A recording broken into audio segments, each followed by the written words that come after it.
It is. It's a great 2018, and I'm extremely excited with the direction of our staff, finalizing, putting the final pieces. We still have some support staff that we're still working on and hiring, but the announcement of our staff is very much a process that we've gone through. It's been tiresome. You know, when you select a staff, you look for quality people. That's first and foremost what I looked for. Upon taking the job here at Arkansas, you always have a list in your mind of guys that have a great reputation across the country. Guys maybe that you play against, you coach against, that you go clinic with.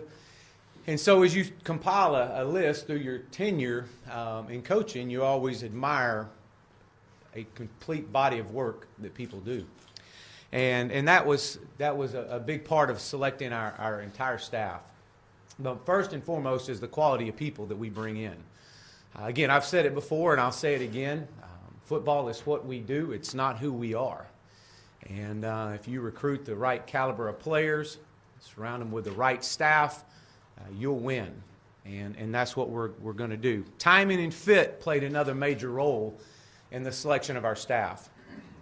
The timing of where we are and the dynamics, the landscape of college football and the direction that it's going, and it's not going away.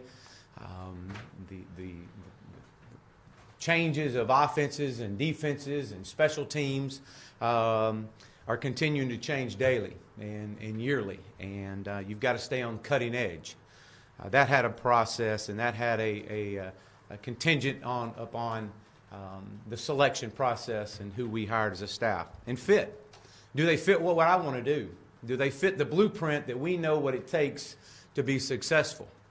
So all three of these come into play as you select a staff. And when you do finalize and you narrow down a group of men and women, we have women that work in our offices as well, you always look at, especially as you select a staff here, on-field coaches, is what kind of evaluators are they of talent?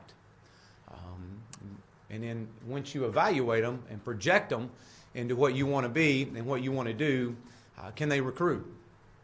So evaluating, recruiting, and then the retaining, the developing of young men also had a huge role in selection of our process and who we wanted to be a part of this great Razorback historic tradition and program that we want to build it to become a national contender.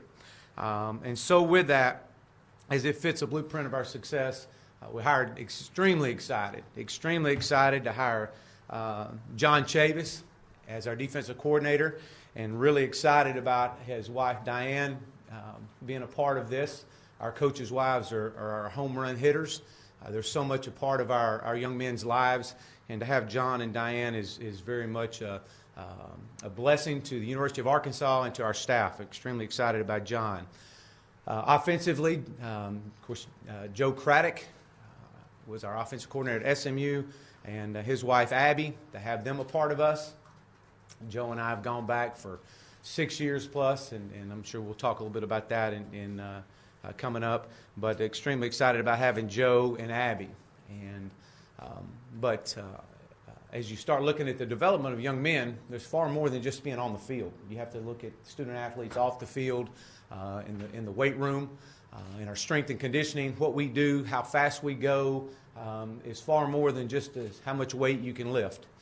It's about, can I get to point A to point B and how fast I can do it. And so the dynamics of our strength and conditioning program, the ability for our athletes to recover, and Trumaine Carroll and his wife Jarnay are joining us, and True has been with us as well, has a great pedigree, and working underneath Rob Glass, which is very well respected in this profession.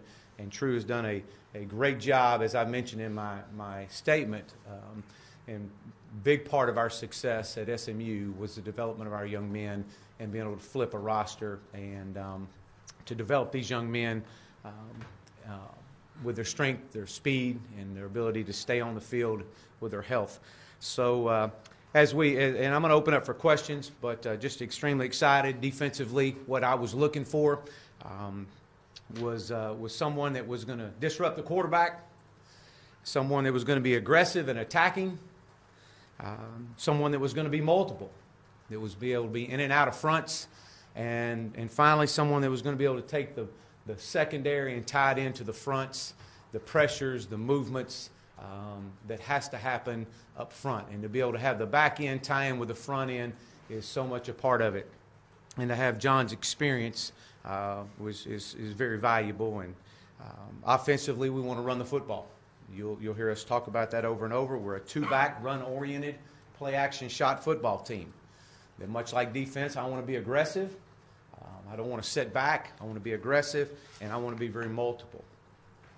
With the addition of the rest of our staff, and I'll just go through the names, but on the offensive side of the ball, Jeff Traylor will coach our running backs and will be associate head coach, coaching running backs. Justin Stepp will coach wide receivers. Barry Lunny will coach our tight ends. He will have some special teams responsibilities on the offensive side of the ball. Dustin Fry will coach our offensive line. On the defense side of the ball, we've talked about Coach Chavis. He'll coach our linebackers.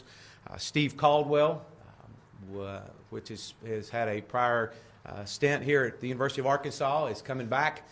Will coach our defensive ends. Ron Cooper will coach in our secondary, coach our safeties.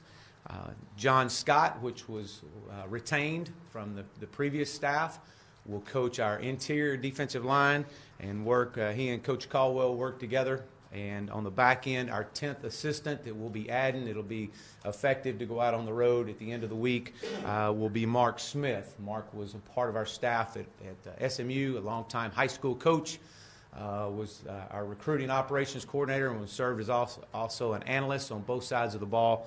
He's got a great knowledge of the game. On our strength staff, Trumaine Carroll is our head strength and conditioning. Our associate strength and conditioning is Rhett Brooks. Was with us at Clemson, followed us to SMU.